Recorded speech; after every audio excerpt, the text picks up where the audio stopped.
طب دلوقتي انت راجل ناجح والحياة معاك حلوة ومودي وبتاع، انت ليه مركز معايا؟ يعني موضوع غريب الصراحة.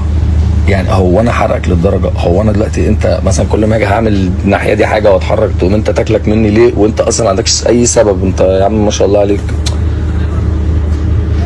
يا ابني، انت كويس، انت على فكرة انت مش وحش. انت ليه عندك زي نقص كده داخلي اللي هو مهما حصل برضه هتبقى حاسس بالنقص ده؟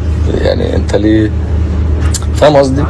لازم تحاول تبطل موضوع النقص قبل اي حاجه. يعني قبل ما نكمل بس، حتى لو هتشتمني يا عم اشتمني، اقول لك على حاجه اشتمني بس يا اسطى، كفايه نقص.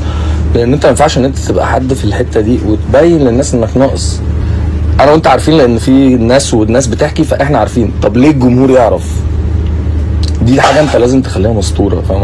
كنت عليه بارق واللي حشرخ يشم نطلق في طريق تاخد روحي لا طريق.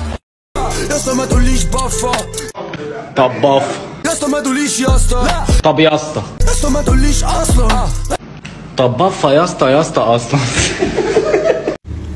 طب دلوقتي انت راجل ناجح والحياة معاك حلوة ومودي وبتاع، انت ليه مركز معايا؟ يعني موضوع غريب الصراحة.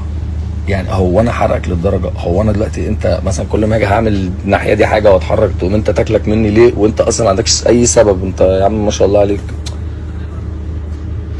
يا ابني، انت كويس، انت على فكرة انت مش وحش. انت